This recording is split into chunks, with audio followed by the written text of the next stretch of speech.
What was the craziest way you exposed your greedy boss? My first week as a bank teller, I was counting bills in my drawer when I heard, "Everyone on the ground now!" 3 men in ski masks stormed through the entrance, guns drawn. Everyone dropped to the ground instantly, shaking. The lead robber walked to the counter and pointed his firearm at my pregnant coworker, Sam. "Fill the bags now." She sobbed and reached for the cash drawer. That's when my manager, Mr. Harris, suddenly burst out of his office. "Stop right there, Sam!" he yelled. We all froze. Even the robbers looked confused. "If any of you hand over a single dollar, you're fired. All of you." I stared at him. "Sir, they have guns. And I have the authority to terminate your employment. Touch that money, and you're done." He crossed his arms like he was disciplining a child, not standing 15 feet from 3 loaded AK-47s. The lead robber laughed. "Is this guy serious?" "Mr. Harris glared. "If they walk out here with a single dollar, you're all fired." The robbers weren't laughing anymore. "Old man, you want people to die today?" the lead one said. Mr. Harris stepped back toward his office, the only thing that was bulletproof in the small-town bank. "Go home. We're not handing over anything to you. This is my money and my bank." Sam looked at me with pure terror in her eyes. A woman near the entrance started crying. Her little boy clutched her leg. The second robber walked over to them. "Maybe this'll change your mind." He grabbed the woman by her hair and pressed the gun against her temple. She screamed. Her son started wailing. "Mom! Mom! Do it! What do I care? There will always be more customers," he shouted from behind his office door. I couldn't believe what I was hearing. An elderly man tried to stand up and protect the mother, but the robber just shoved him back down. The old man's head hit the marble floor hard with a sound that made everyone gasp. "Last chance," the lead robber said. "Fill the bags or people start dying." He pointed the gun to the crying boy. "Don't you dare!" Mr. Harris screamed. "I'm warning all of you." The robber pulled back the safety on his gun. The sound echoed in the room. "Wait!" I yelled, standing up with both of my hands raised in the air. My chest pounded hard against my chest. "I'll give you everything. Just let everyone go." The robber howled. "Now we're talking." I took a deep breath and opened up the first register, quickly filling the first bag with cash while our manager screamed in his office. I quickly moved over to the second register, the one that had been assigned to me, and started emptying it out into the bag when my eyes finally found the emergency button near the third register. I glanced at the lead robber nervously, who only told me to hurry it up. When I got to the third register, Mr. Harris yelled, "I see you! Don't you dare press that button, not while they have all my money." My eyes widened, realizing he had thrown us all under the bus. I quickly pressed the alarm button while the robber pointed the gun at my head. "You're fired!" Mr. Harris shrieked from his office. The lead robber's face went red under the ski mask. "What did you just do?" I kept my hands raised, trembling. "Nothing. I didn't do anything." But my voice cracked. He knew. He pressed the gun harder against my forehead. That's when we heard the sirens. His eyes went wide. "She hit the alarm! Grab everything and go!" They started shoving bills into bags frantically, sweeping entire stacks off the counter. Mr. Harris was still screaming about terminations and lawsuits when police cars screeched into the parking lot. The robbers bolted for the back exit, but officers were already pouring in from both sides. "Everyone stay down! Hands where we can see them!" The robbers dropped their bags and hit the floor. That's when Mr. Harris stormed out of his office. "Officer, I need to report an employee who directly violated my orders and put everyone in danger." Every person in the room stared at him. The officer's expression hardened. "Violated your orders?" Mr. Harris straightened his tie like he was about to give a performance review. "I specifically instructed her not to hand over any of the money or trigger alarms. She escalated a manageable situation into a crisis and almost let the robbers get away." "Liar!" the little boy screamed out. "You told them you don't care if my mom got hurt." Other customers started talking all at once, telling officers what he'd said, what he'd done. The lead detective walked over, having heard everything. "Sir, you ordered your employees not to call for help during an armed robbery?" Mr. Harris puffed up his chest. "I was protecting bank assets and following proper loss prevention protocol. These situations resolve themselves if you don't provoke." "Ma'am, did Mr. Harris order you not to call for help?" The officer cut him off and turned to me. I looked at the officer, then back at Mr. Harris, whose face was suddenly pale as realized he was now in hot water. "Help me or you're fired," Mr. Harris was mouthing to me. I looked straight at the officer and my voice came out shaky but clear. "Yes, sir. Mr. Harris told us not to give them any money or press the alarm. He said we'd all be fired if we did." The robber had his gun pointed at that little boy's head, and Mr. Harris still said not to help. The officer wrote everything down while Mr. Harris's face turned bright red across the room. "That's a lie!" Mr. Harris shouted, his voice getting louder with each word. She panicked and made terrible choices under pressure. I was trying to protect everyone by not escalating the situation. She's covering up her own poor judgment. The detective held up his hand toward Mr. Harris without even looking at him. "Sir, you'll get your turn to speak. Ma'am, please continue your statement without interruption." I opened my mouth to keep talking, but Sam stood up from where she'd been sitting on the floor. Her hands were shaking as she touched her pregnant belly. "Everything she said is true. I heard it all too. Mr. Harris yelled from his office that the robbers should shoot us if we touched the money. He said he didn't care what happened to customers because there would always be more. The other teller who worked at the first register nodded so hard her whole body moved. I heard the same thing from where I was on the floor. He told that robber to do it when the gun was pointed at the little boy. The young mother started crying harder, and officers moved closer to write down what she was saying. He said there would always be more customers, like my son didn't matter at all, like we were just numbers he could replace. Her boy was still holding onto her leg and buried his face against her when she talked. Several officers looked at each other with dark expressions and kept taking notes in their little books. Mr. Harris's face changed from red to white like someone had drained all the blood out of him. His eyes moved from person to person as he realized everyone in the bank was saying the same thing. No, you're all misunderstanding. I received crisis management training years ago. The protocol is to avoid provoking armed suspects. I was trying to de-escalate the situation using proven techniques. His voice got quieter and faster, like he knew nobody believed him anymore. The lead detective walked over to Mr. Harris and spoke in a calm voice that somehow sounded scarier than yelling. Sir, I need you to step outside with me for a separate interview. Two other officers moved to stand on either side of Mr. Harris. I watched through the big front window as they walked him across the parking lot toward a patrol car. He wasn't in handcuffs, but the way the officers stayed close to him made it clear he wasn't just a regular witness anymore. Paramedics came through the door carrying big bags of medical equipment. They went straight to the elderly man who was still sitting on the floor where the robber had shoved him. Sir, we need to check that head injury. Can you tell me your name? The old man waved his hand like he was fine. I'm Mr. Smithon, and I don't need all this fuss. Just got knocked down is all. But he let them shine a light in his eyes and check the back of his head anyway. Mr. Smithon pointed at me while the paramedic was looking at his pupils. That young lady right there is the brave one. She saved every person in this building. I had to sit down right then because my legs felt like they couldn't hold me up anymore. I grabbed the edge of the counter and lowered myself to the floor. The adrenaline that had been keeping me going just disappeared all at once. My hands were shaking. So bad I had to hold them together. My whole body trembled like I was freezing even though the bank was warm. One of the officers noticed and went to the break room. He came back with a bottle of water and twisted the cap off before handing it to me. Here you go. Adrenaline crash is normal after something like this. Sam sat down on the floor next to me and took my hand in both of hers. She squeezed it tight and leaned close to whisper. I can't believe you stood up to both the robbers and Mr. Harris. You had a gun to your head and he was screaming that you'd be fired and you still did it. Her voice cracked when she talked. If you hadn't pressed that button, I don't know what would have happened to me or my baby. The lead detective came back inside and walked over to where Sam and I were sitting on the floor. He crouched down so he was at eye level with us. Ma'am, I know this has been extremely difficult, but I need to ask if you're okay to answer some more detailed questions. We need your complete statement while everything is still fresh in your mind. I nodded and tried to say yes, but my voice came out sounding weird and far away like it belonged to someone else. I can do that. The detective helped me stand up and guided me to one of the chairs customers usually sat in when they were opening accounts. The detective pulled out a small black recording device and set it on the table between us. He pressed a button and a red light came on. He asked me to state my full name and the date for the record, then started walking me through everything that happened from the very beginning. I told him about counting money at my station when the robbers came in, about everyone hitting the floor, about the lead robber pointing his gun at Sam.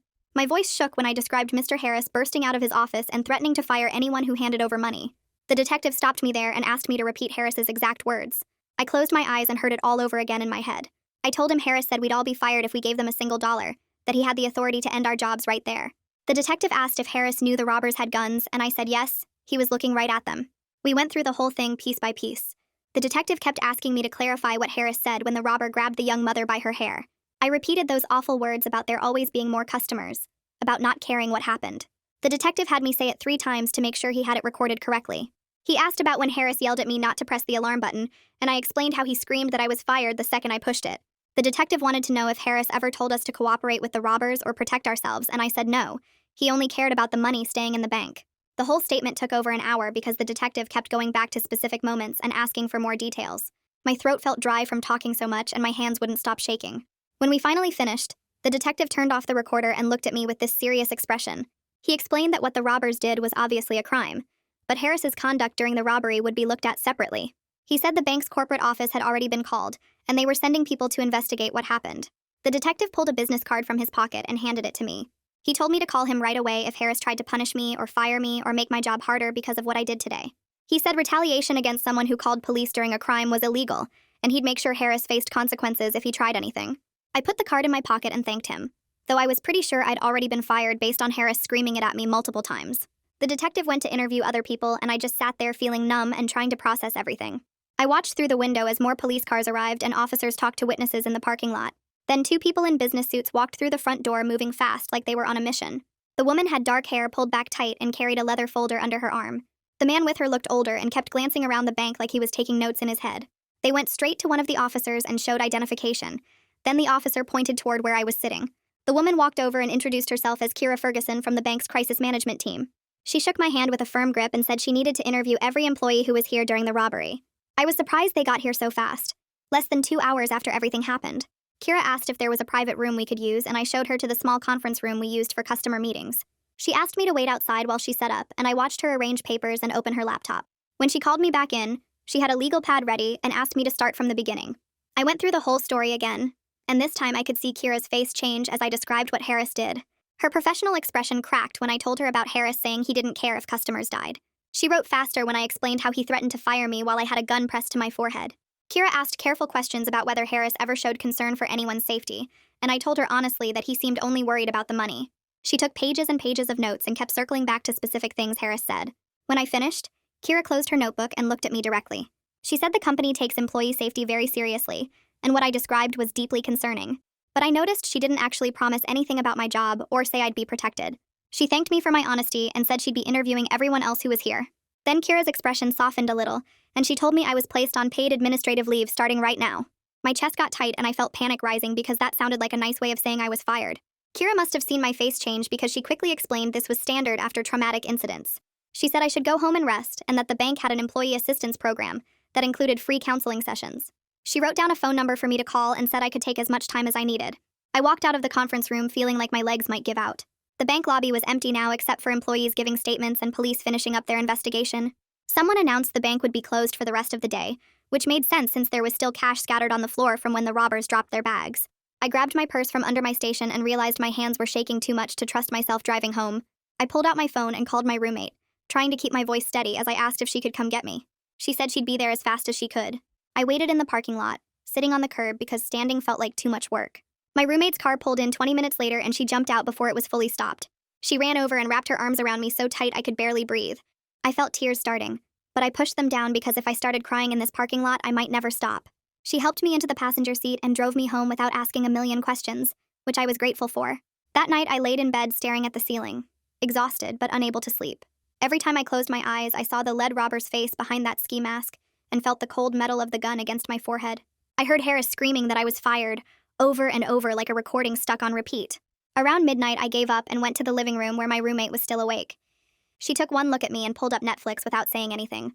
We watched stupid comedy shows until the sun came up, neither of us really laughing, but both of us needing something light and meaningless to focus on. The next morning, my phone started buzzing before I was fully awake. Text after text came through from coworkers asking if I was okay and telling me what they'd heard. 3 different people sent messages saying Harris had been suspended while corporate investigated everything. Sam sent a long text thanking me for what I did and saying her husband wanted to take me out to dinner to show how grateful they were that I protected her and the baby. I responded to a few messages, but mostly I just felt tired and overwhelmed. Then my phone rang with a number I didn't recognize. I answered, and a woman's voice said she was calling from the local newspaper about the bank robbery. She asked if I would be willing to do an interview about what happened and share my side of the story.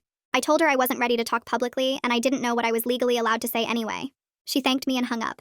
The next day, the story ran in the paper anyway with details from police reports and quotes from witnesses who were there. 3 days went by in a blur of sleeping too much, staring at walls and trying not to think about everything. Then Kira called my cell and asked if I could come to the main branch downtown for a follow-up meeting. Her voice sounded carefully neutral. Not friendly, but not angry either. Just professional and distant. I agreed to come and spent the entire drive convinced this was when they'd officially fire me. I kept thinking about how I'd only had this job for a week. How I'd done the right thing, but maybe that didn't matter. How Harris had screamed I was fired and maybe corporate would back him up to avoid problems. I parked outside the big downtown branch and sat in my car for 5 minutes trying to calm down before walking inside. The downtown branch, a much bigger building than my small branch, had glass doors and fancy stone columns that made me feel even more nervous about this meeting. I walked through the entrance and told the person at the front desk who I was there to see. She made a quick phone call and then pointed me toward the elevators, saying Kira was waiting on the 3rd floor. The elevator ride felt like it took forever, even though it was probably only 30 seconds. When the doors opened, Kira was standing right there in the hallway wearing a business suit and holding a folder. She shook my hand and led me to a conference room where Elias was already sitting at a long table. He stood up when I entered and his face looked serious but not angry. Kira closed the door and they both sat across from me. Elias started talking first, thanking me for coming in and saying he wanted to discuss everything that happened during the robbery. My stomach felt tight because I still thought this might be when they fired me despite what everyone said. But then Elias said something I never expected. He told me I showed real courage and quick thinking when I pressed that alarm, and that action let police arrive before anyone got seriously hurt or killed. Kira nodded and added that their investigation found Harris broke multiple company rules and maybe even some laws about keeping employees and customers safe. Elias said Harris was fired right away for putting everyone in danger and then trying to blame me for saving lives. I felt this huge wave of relief wash over me because I realized they actually understood what happened. Then Elias offered me my job back with a note in my file about doing something good, plus a bonus for my actions. He said the bank wants workers who care about keeping people safe more than protecting money, which was the total opposite of what Harris screamed at me. I said yes to the job, but admitted I felt scared about going back to that same building after everything. Elias nodded like he got it and said I could work at a different location if I wanted, or take more time off to deal with the hard feelings before deciding. I told him I needed to think about it and he said that was fine. The meeting ended and I drove home feeling like maybe things would actually be okay. A few days later, I was scrolling through social media when I got a message request from someone I didn't know. I almost ignored it, but something made me click on it. The message was from the young mother who was in the bank during the robbery, the one whose son almost got hurt. She said she found my profile through a mutual friend and hoped it was okay to reach out. She wrote this really long message about how she thinks about what could have happened every single day and how grateful she is that I was brave enough to act when Harris told everyone not to help. She attached a photo of her little boy holding a card he made with crayons. The card had stick figures and said thank you in big letters with some of the letters backward. I stared at that photo for a long time and started crying, which surprised me because I thought I was done crying about all this. Her message made everything feel real in a different way, like I could see the actual result of pressing that button. I wrote back thanking her and saying I was just glad everyone was safe. She responded right away saying her son asks about the brave bank lady sometimes, and she wanted me to know that what I did mattered. I saved that photo on my phone and looked at it whenever I felt scared or unsure about everything that happened. 2 weeks after the robbery, I had another session with Layla where we talked about my options for going back to work. She asked if I'd thought about which branch I wanted to work at, the original one or somewhere new. I told her I kept going back and forth because part of me wanted to avoid that building forever, but another part of me felt like running away would make the fear win. Layla said something that stuck with me.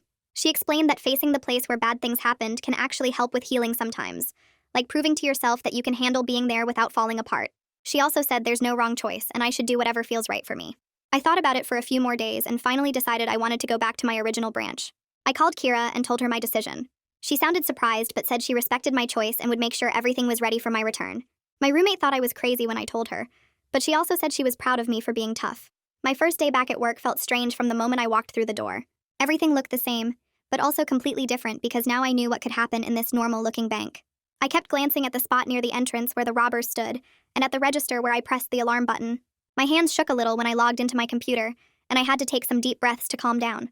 Sam came over and gave me a hug, saying she was so happy I came back. She looked more pregnant than before, and I asked how she was feeling.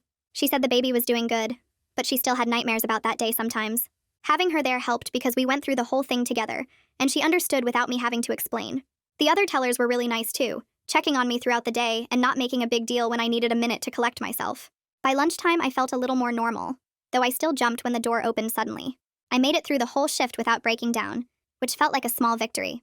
The bank looked different in some important ways when I came back. Kira had mentioned changes, but I didn't realize how many until I saw them.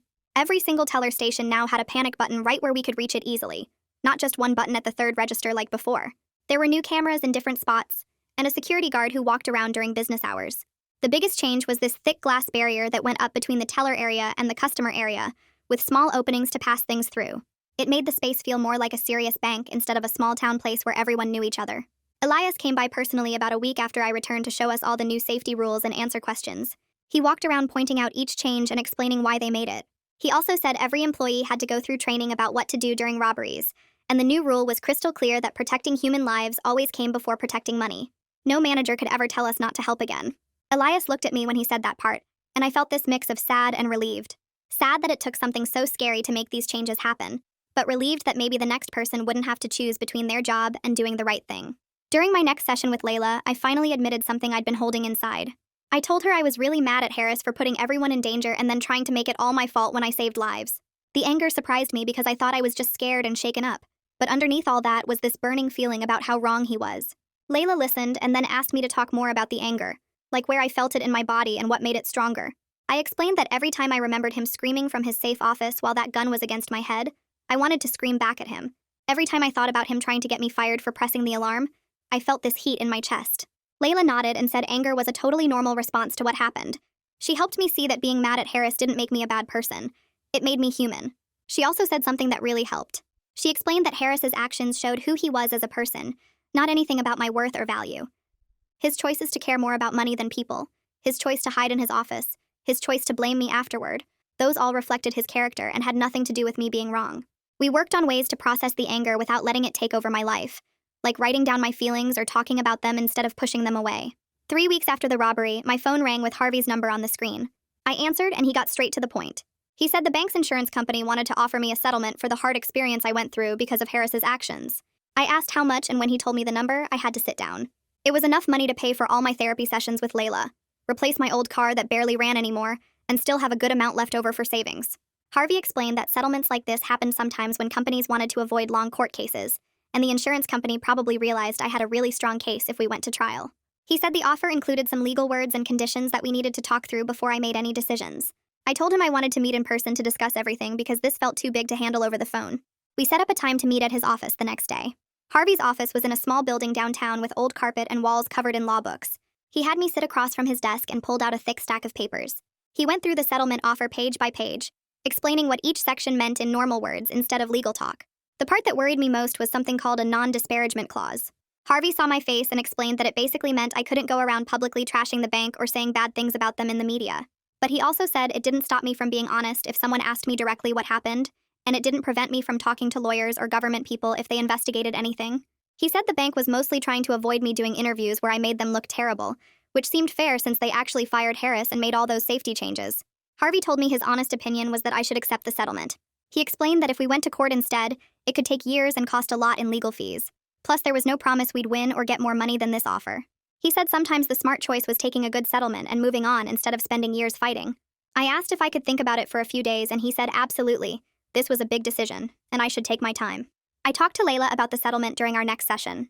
She asked how I felt about accepting it, and I admitted I wasn't sure.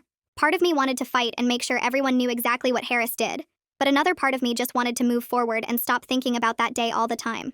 Layla asked what would help me heal more, spending years in court battles or accepting the money and focusing on my recovery. When she put it that way, the answer felt more clear. That night, I also talked to my roommate about it while we ate pizza on the couch. She said the money could change my life in real ways, like finally having savings and not worrying about my car breaking down. She also pointed out that I already got some justice because Harris was fired and the bank changed their rules. Going to court wouldn't bring back the time or undo the trauma. After talking it through with both of them, I called Harvey and said I wanted to accept the settlement. He said he'd negotiate a few small changes to make the agreement better, then send me the final version to sign. 3 weeks after the robbery happened, I sat in Harvey's office and signed my name on all the papers. My hand shook a little, but I got through it. Harvey shook my hand and said I made a smart choice. Walking out of his office, I felt this weird mix of relief and sadness, like I was closing a door on something awful, but also saying goodbye to the idea of perfect justice. The settlement money hit my bank account a week later, and seeing that number made everything feel unreal. I'd never had that much money at once in my entire life. For the first few days, I barely told anyone because I didn't want people treating me different, or thinking I somehow won the lottery from getting traumatized. My roommate knew, obviously, and Layla knew because we talked about it in therapy. But I kept it quiet at work and with most friends. The money helped in practical ways right away. I paid Layla's therapy bills without worrying about the cost. I went to a car dealership and bought a reliable used car that actually started every time without weird noises. I put a big chunk in savings, so I'd have something to fall back on if things went wrong. But having the money also felt complicated because it came from the worst day of my life. Sometimes I looked at my new car or my savings account and felt grateful, then immediately felt guilty for feeling grateful about anything connected to that robbery. Layla helped me work through those mixed-up feelings, explaining that accepting good things that came from bad situations didn't mean I was glad the bad thing happened. The financial security did help reduce my stress, though, which made the healing process a little easier. I didn't have to worry about making rent or affording therapy, or my car breaking down on top of everything else. About a month after I came back to work, Mr. Smithen walked into the bank carrying a plastic container. I recognized him right away as the older man who tried to protect the young mother and got shoved down. He walked straight to my station and smiled. He said he'd been meaning to stop by and thank me in person for what I did that day. He put the container on the counter and said his wife made cookies because they wanted to show how grateful they were. I felt my eyes get watery but managed not to cry. Mr. Smithen said he recovered totally from hitting his head, and the doctors cleared him without any lasting problems. He also said something that stuck with me. He told me my courage that day inspired him, made him think about what really matters and how regular people can do brave things when it counts. We talked for a few more minutes and he asked how I was doing. I told him honestly that some days were harder than others, but I was working on it. He nodded like he understood and said healing takes time. Before he left, he made me promise to enjoy the cookies and said his wife would want to know I liked them. After he walked out, I opened the container and saw chocolate chip cookies that smelled amazing. I shared them with Sam and the other tellers during our break, and somehow eating those cookies made me feel a little more connected to something good that came out of everything bad. A few days later, Sam asked if we could talk during our lunch break. We walked to the small break room in the back and she closed the door behind us. She looked tired and her hands were shaking a little as she sat down across from me. She told me she was taking her maternity leave earlier than she'd planned because the stress from the robbery was affecting her pregnancy. Her doctor said her blood pressure was too high and she needed to rest more. I felt my chest get tight because I knew the robbery caused this. She must have seen it on my face because she reached across the table and grabbed my hand. She said she was grateful I was there that day and that I saved her and her baby. She told me not to blame myself for any of this because Harris was the one who put everyone in danger. We hugged before she left and I promised to visit her once the baby came. Watching her walk out of the bank that afternoon made me realize how many people were still dealing with what happened, even though the robbers were gone. 3 weeks later, I got a phone call from someone at the prosecutor's office. She introduced herself and explained that one of the robbers took a plea deal to reduce his sentence. Part of his deal included giving testimony about what happened during the robbery. She said his lawyer told them about Harris's behavior and how it made everything more dangerous. The prosecutor wanted me to know that this testimony might be used if they decided to file any criminal charges against Harris for what he did. She asked if I'd be willing to talk to them about it, and I said yes without thinking too hard about it. After I hung up, I sat there staring at my phone for a while, trying to process what she'd just told me. The idea that Harris might actually face criminal charges felt both scary and right at the same time. A month after the robbery happened, I got another call from the district attorney's office. A different person this time who sounded more official and serious. He told me they were reviewing whether Harris's actions during the robbery counted as criminal negligence or reckless endangerment. He explained that ordering employees not to call for help while people were being threatened with guns might be against the law. He asked if I would be willing to testify if they decided to file charges. I told him I would testify without any hesitation. He thanked me and said they'd let me know what they decided to do. After that call, I felt weird for the rest of the day. Part of me wanted Harris to face consequences, but another part of me didn't want to relive everything in a courtroom. My next session with Layla focused on working through my mixed-up feelings about potentially testifying. I told her I was scared about being in front of a courtroom with everyone watching me. I worried about having to describe the gun against my head, and Harris screaming while people were in danger. Layla helped me understand that these fears were normal, and that we could prepare for the possibility together. She taught me some techniques for staying calm when talking about hard things.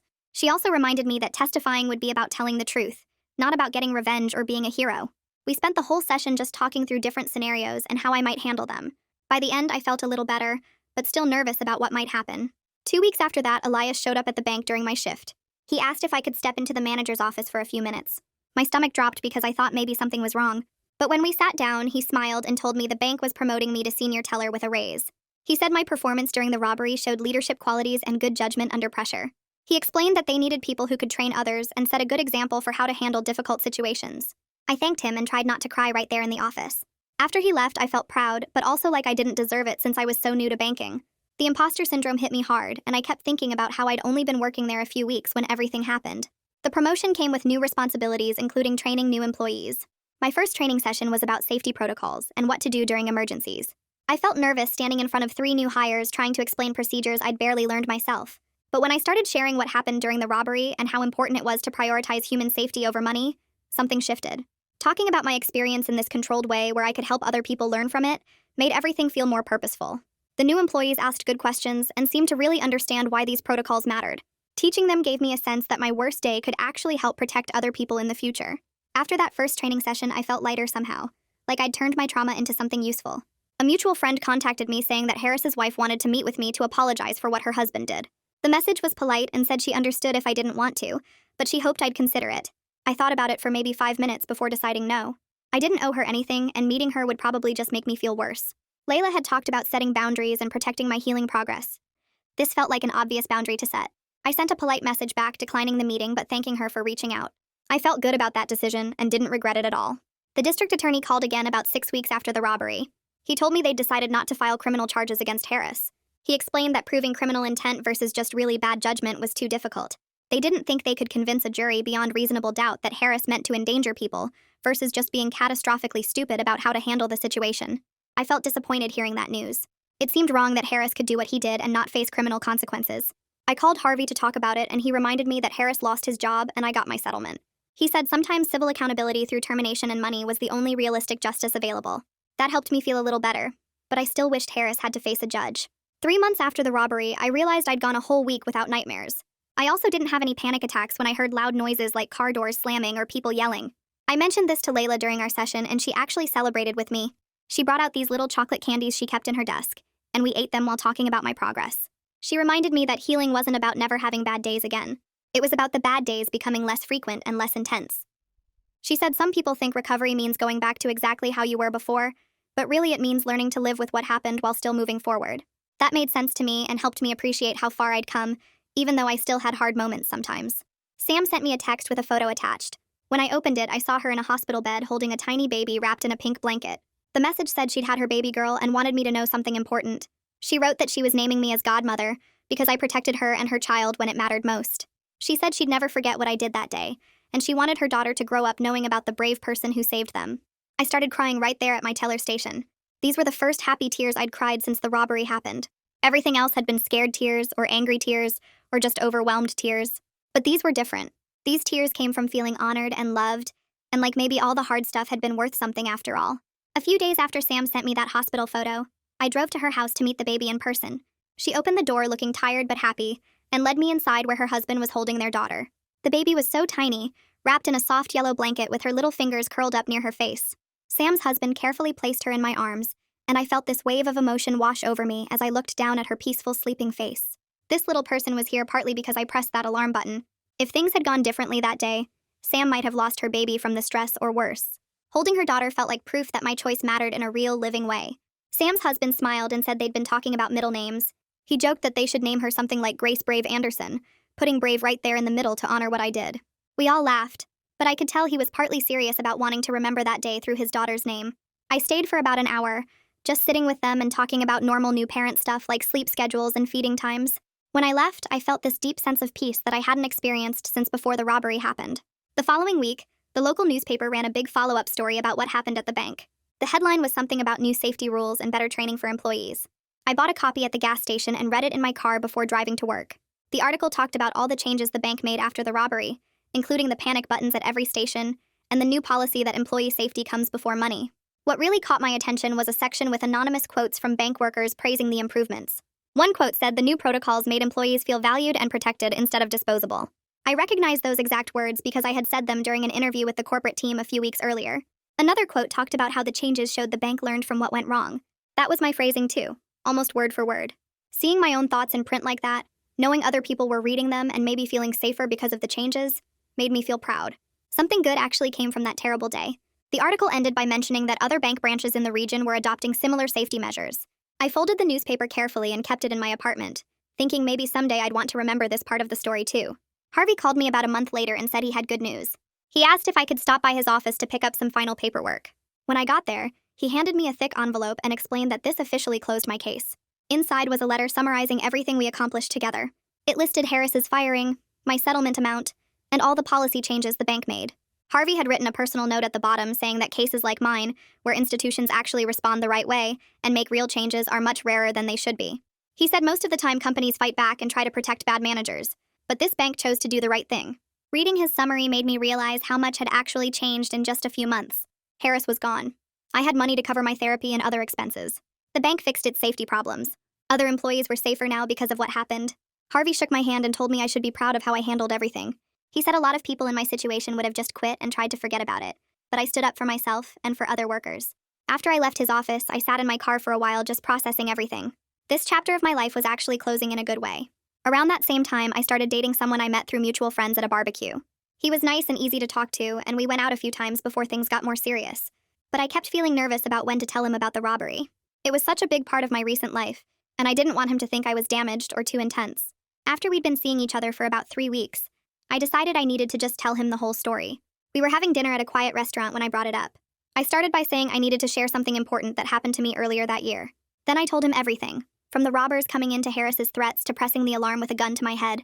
He listened really carefully without interrupting, and when I finished, he was quiet for a minute. Then he said that hearing about what I went through made him admire my courage even more. He said a lot of people talk about doing the right thing, but I actually did it when it mattered most. His response made me feel so relieved and accepted.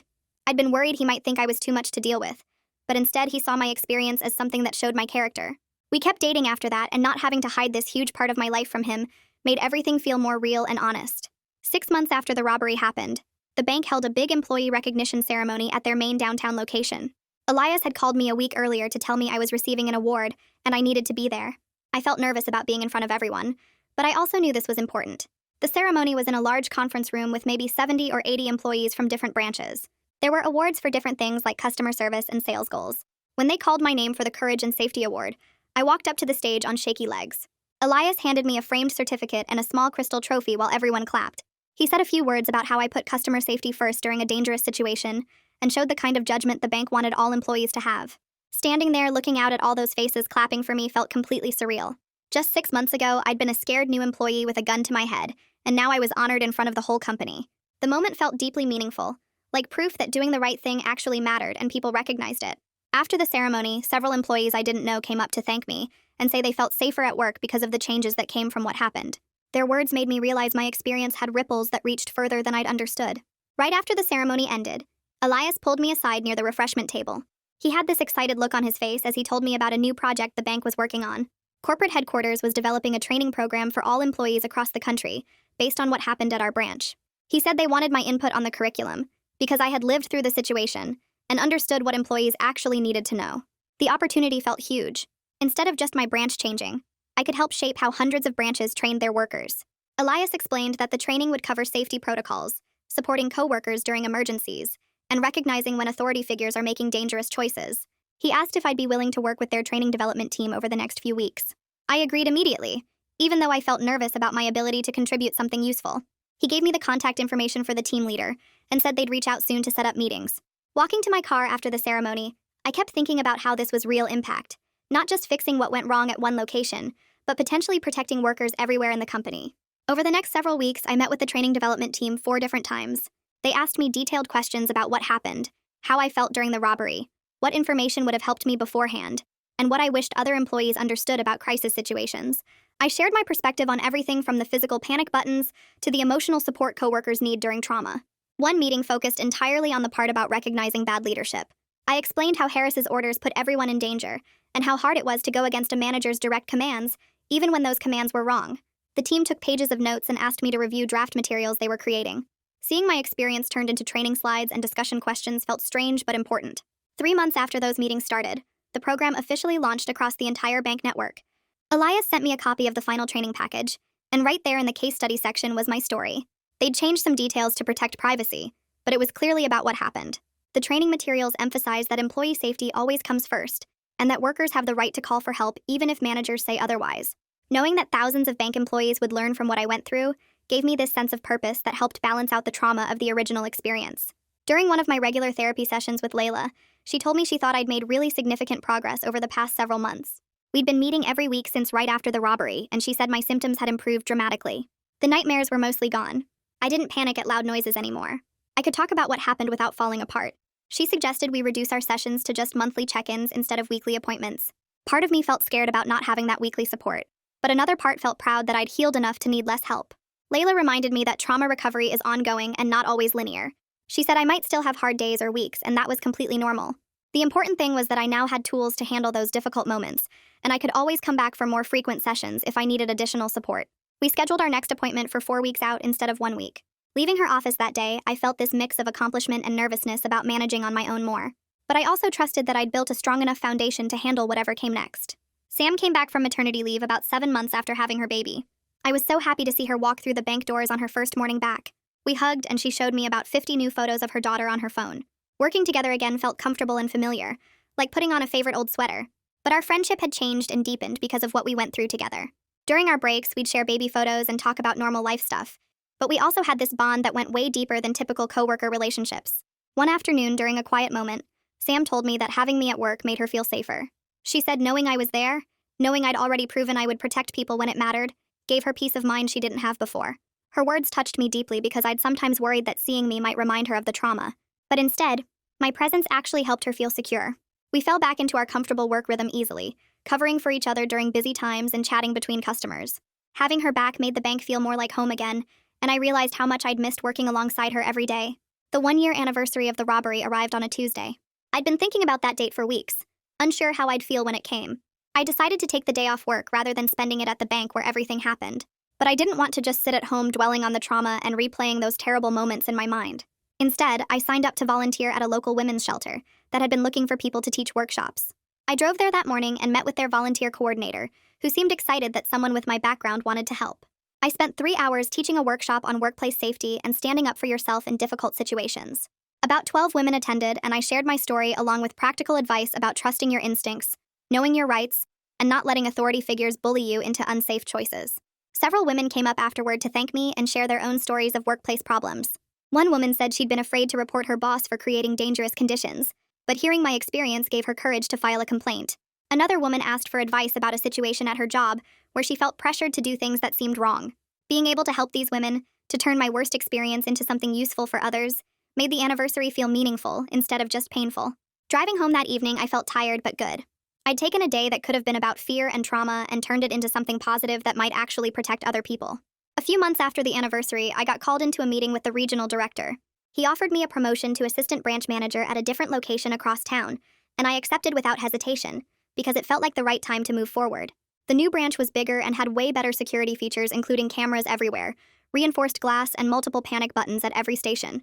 My new manager was this calm woman who spent my first day showing me around and explaining that employee safety was her top priority, which made me feel relieved after everything with Harris.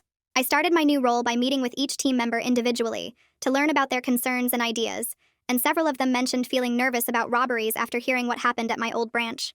I spent the next few weeks implementing additional safety measures I'd learned from my experience, including better lighting in the parking lot, clearer emergency procedures posted at every station, and regular safety drills so everyone knew exactly what to do. During my first team meeting, I made it crystal clear that protecting human life always comes before protecting money, and I saw people visibly relax when I said that. One teller told me later that she'd been worried about getting in trouble if she ever had to choose between following rules and keeping someone safe, and knowing I'd been through it and understood made her feel better. My team responded really well to my leadership style because I focused on creating a culture where people felt valued and protected, instead of just being worried about making mistakes. I checked in regularly with each person, made sure they felt comfortable speaking up about problems, and celebrated when they handled difficult situations well. The branch ran smoothly, and I felt proud of the environment we were building together. 2 years after the robbery, I was thriving in my management role, and had been asked to help 3 other branches improve their safety protocols based on what I'd learned. I traveled to each location and spent time training their staff, sharing my story when it felt appropriate, and helping them develop procedures that actually made sense for protecting people. The trauma still surfaced occasionally when I heard loud noises or saw someone who looked like the robbers, but I had healthy ways of dealing with it now, including monthly check-ins with Layla, regular calls with Sam, who remained one of my closest friends, support from my partner who understood when I needed space, and colleagues who respected my experience without treating me like I was fragile. One Tuesday afternoon, I was sorting through mail at my desk when I found a handwritten envelope with my name on it. I opened it and started reading a letter from the young mother whose son had been threatened during the robbery. She wrote that her family was doing well, and her son was now in 2nd grade and doing great in the school. She said he still talks about the brave bank lady who protected them that day, and asks about me sometimes. She wrote that knowing there are people like me in the world makes her feel safer when she goes places with her son, and that she wanted me to know how much my actions meant to her family. Reading her words, I felt something shift inside me as I realized I'd transformed my worst day into a source of ongoing strength and purpose that helps others feel protected and valued.